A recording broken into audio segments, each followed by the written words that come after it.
जय माता दी दोस्तों। स्वागत है आपका हमारे YouTube चैनल पर। आज मैं आपको इस वीडियो में सुनाऊंगी विजया एकादशी की व्रत कथा। धर्मराज युधिष्ठिर बोले, हे जनार्दन, फाल्गुन माह की कृष्ण पक्ष की एकादशी का क्या नाम है तथा उसकी विधि क्या है? कृपा करके आप मुझे बताइए। श्री भगवान बोले, हे राजन, फाल्गुन मास की कृष्ण पक्ष की एकादशी का नाम विजया एकादशी है। इसके व्रत के प्रभाव से मनुष्य को विजय प्राप्त होती है। यह सब व्रतों से उत्तम व्रत है।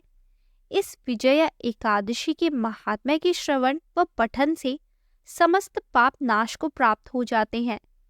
एक समय देवर्षि नारद जी ने जगत पिता ब्रह्मा जी से कहा, महाराज, आप मुझसे फाल्गुन मास की कृष्ण पक्ष की एकादशी का विधान कहिए।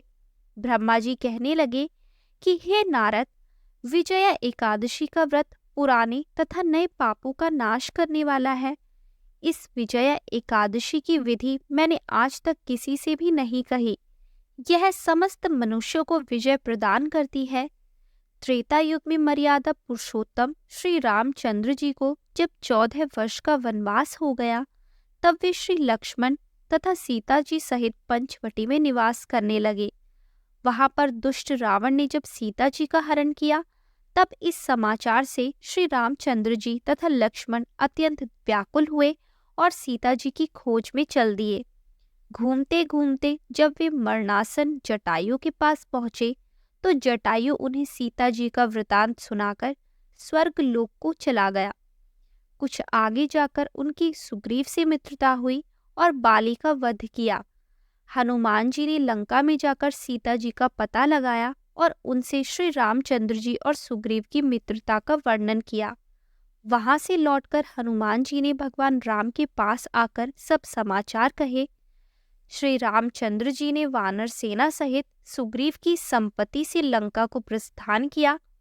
जब श्री रामचंद्र जी समुद्र से किनारे पहुंचे, तब उन्होंने मगरमच्छ आदि से युक्त उस अगाध समुद्र को देखकर लक्ष्मण जी से कहा कि इस समुद्र को हम किस प्रकार से पार करेंगे। श्री लक्ष्मण ने कहा, हे पुराण पुरुषोत्तम, आप आदि पुरुष हैं, सब कुछ जानते हैं। यहाँ से आधा योजन दूर कुमारी द्वीप में वक्दालभ्य नाम के मुनि रहते हैं। उन्होंने अनेक ब्रह्मा देखे हैं। आप उनके पास जाकर इसका उपाय पूछिए। लक्ष्मण जी के इस प्रकार के वचन सुनकर श्री रामचंद्र जी वक्दालभ्य ऋषि के पास गए और उनको प्रणाम करके बैठ गए। मुनि ने भी उनको मनुष्य रूप धारण किए हुए पुराण पुरुषोत्तम समझकर उनसे पूछा कि हे राम, आपका आना कैसे हुआ? रामचंद्र जी कहने लगे कि हे ऋषि, मैं अपनी सेना सहित यहाँ आया हूँ और राक्षसों को जीतने के लिए लंका जा रहा हूँ। आप कृपा करके समुद्र पार करने का कोई उपाय बताइए। इसी कारण मैं आपके पास आया हूँ। वक्तालभ्य ऋषि बोले कि हे राम, फाल्गुन माह की कृष्ण पक्ष की एकादशी का उत्तम व्रत करने से निश्चय ही आपकी विजय होगी।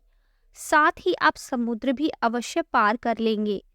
इस व्रत की विधि यह है कि दशमी के दिन स्वर्ण, चांदी, तांबा या मिट्टी का एक घड़ा बनाएं। उस घड़े को जल से भरकर तथा 5 पल्लव रख वेदिका पर स्थापित करें। उस घड़े के नीचे सतनजा और ऊपर जौ रखे। उस पर श्री नारायण भगवान की स्वर्ण की मूर्ति स्थापित करें। एकादशी के दिन स्नान आदि से निर्वित होकर धूप, दीप, नैवेद्य, नारियल आदि से भगवान की पूजा करें। तत्पश्चात घड़े के सामने बैठकर दिन व्यतीत करें और रात्रि को भी उसी प्रकार बैठे रहकर जागरण करें। द्वादशी के दिन नित्य नियम से निर्वित होकर उस घड़े को ब्राह्मण को दे दे। हे राम, यदि तुम इस व्रत को सेनापतियों सहित करोगे तो तुम्हारी विजय अवश्य होगी। श्री रामचंद्र जी ने ऋषि की कथा अनुसार इस व्रत को किया और इसके प्रभाव से दैत्यों पर विजय पाई। अतः हे राजन, जो कोई मनुष्य विधि पूर्वक इस व्रत को करेगा, दोनों लोकों में उसकी अवश्य विजय होगी। श्री ब्रह्मा जी ने नारद जी से कहा कि हे पुत्र, जो कोई इस व्रत के महात्म्य को पढ़ता या सुनता है उसको वाजपेयी यज्ञ का फल प्राप्त होता है। तो दोस्तों, ये थी विजया एकादशी की व्रत कथा। आपको ये कथा कैसी लगी हमें कमेंट करके ज़रूर बताएं। हमारी आने वाली सभी वीडियोस को देखने के लिए हमारे चैनल को सब्सक्राइब करें और शेयर करना ना भूलें।